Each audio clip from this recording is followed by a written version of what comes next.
Today, we're working with one of the finest cuts of beef you can buy, a whole beef tenderloin. Most people buy individual tenderloin steaks. I don't. I prefer buying the whole tenderloin and preparing it myself. Not only does it save money, but I decide exactly how thick every steak will be, and almost nothing goes to waste. Let's open it up and have a closer look. As soon as the tenderloin comes out of the package, you can already see its basic shape. This thick end is called the head. The thinner end is the tail. When I turn it over, I can see that most of the chain has already been removed by the butcher. That saves us a little work. Overall, this is already a very nice piece of meat. The first thing I want to deal with is the silver skin. Silver skin is a tough layer of connective tissue. Unlike fat, it doesn't melt while cooking. If you leave it on, your steak can become surprisingly chewy. So taking the time to remove it is absolutely worth it. You'll also notice some fat and connective tissue around the head of the tenderloin. We'll clean those areas as we go. The goal isn't to make it look perfect. The goal is to make beautiful steaks. I always begin by exposing just enough of the silver skin to slide my knife underneath it. There's no need to rush. Actually, the slower you work, the less meat you'll lose.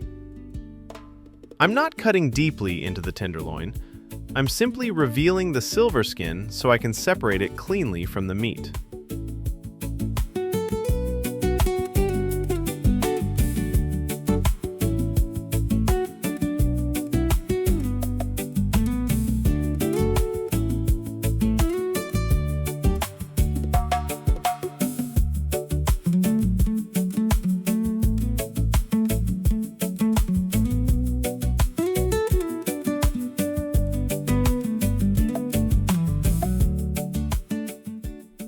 Now you can clearly see where the silver skin begins and where it ends. Once I reach that point, I stop scraping. There's no reason to remove perfectly good meat.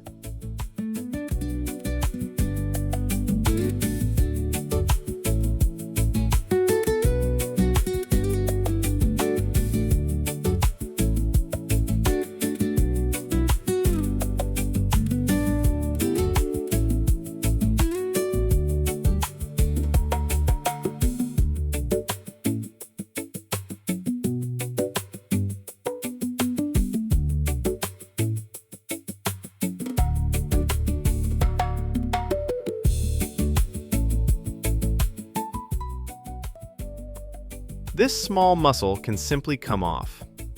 Now this side already looks much cleaner. Little by little, the tenderloin starts taking shape.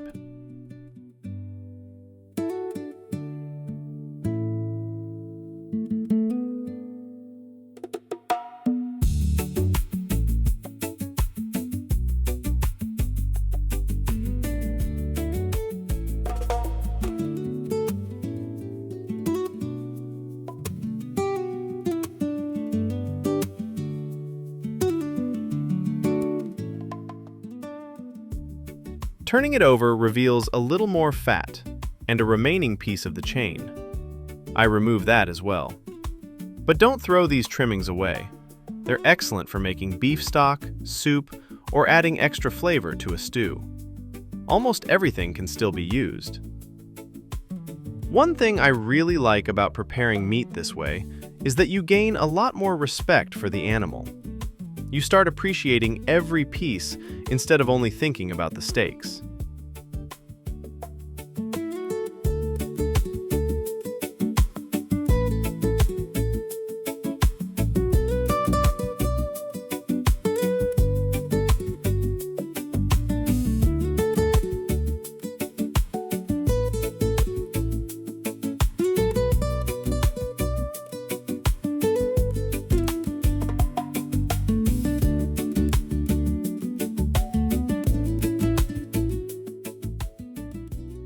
The silver skin runs almost the entire length of the tenderloin. Everyone eventually develops their own technique. This is simply the method that works best for me.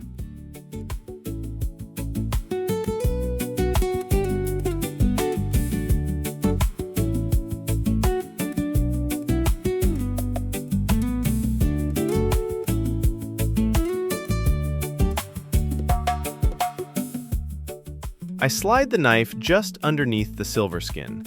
Then I lift the flap, fold it back over the blade, and gently pull.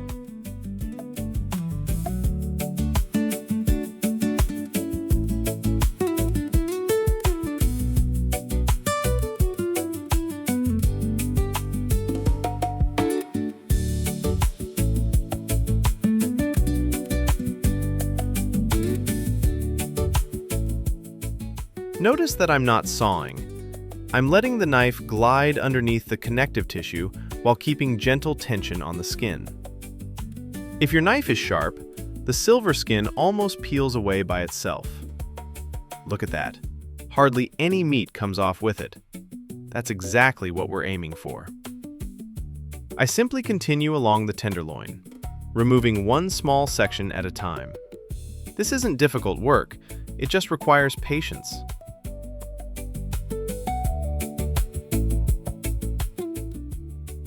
Now I'm checking for any small pieces I may have missed. Those little strips won't ruin your steak, but if you're already here, you might as well remove them.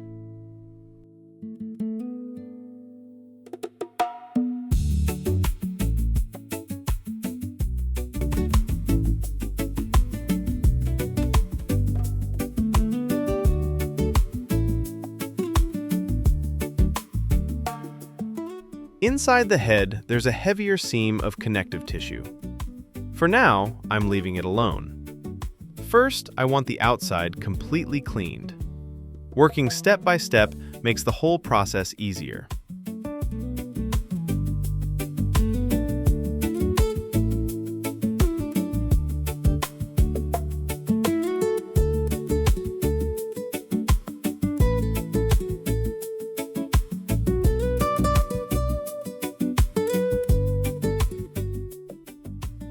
Now the natural structure of the tenderloin becomes much more visible.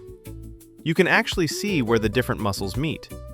Nature already created the perfect cutting lines. All we have to do is follow them. Instead of forcing my knife through the meat, I simply follow that natural seam. The tenderloin separates almost effortlessly.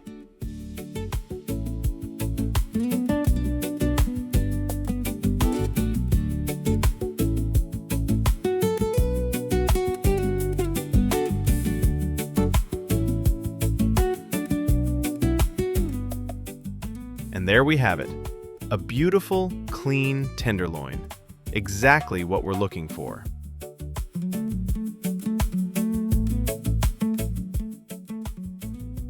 The head still contains a few tougher pieces of connective tissue.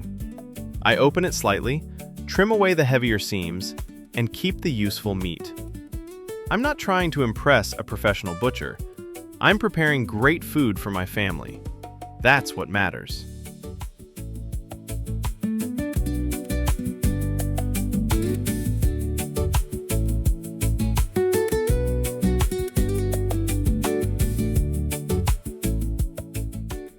Now let's turn this beautiful piece of beef into steaks.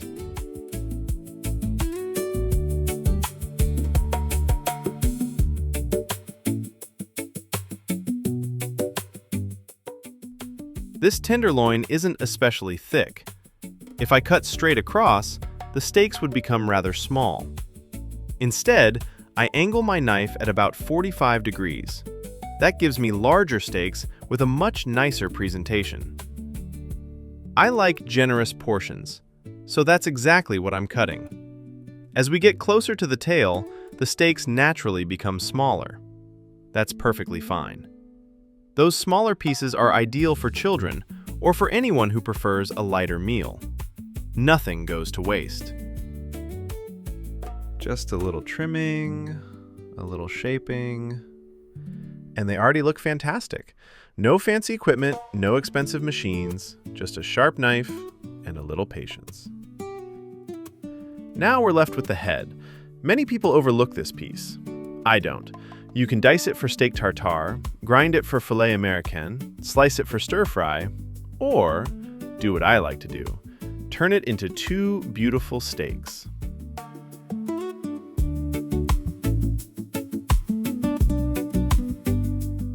They're slightly firmer than the center cuts, but they're still absolutely delicious. And honestly, I love a nice big steak. So here's the final result. Several beautiful tenderloin steaks, a couple of smaller portions, and useful trimmings that will become stock or another meal later on. Very little is wasted, exactly the way I like it. Preparing a whole beef tenderloin yourself really isn't difficult. Take your time, use a sharp knife, follow the natural shape of the meat, and don't rush the process. Once you've done it once, you'll never look at a whole tenderloin the same way again. Thanks for watching. I hope you enjoyed it, and I'll see you in the next video. If you enjoyed this video, please give it a like and subscribe to the channel. Your support really helps us keep making more content like this.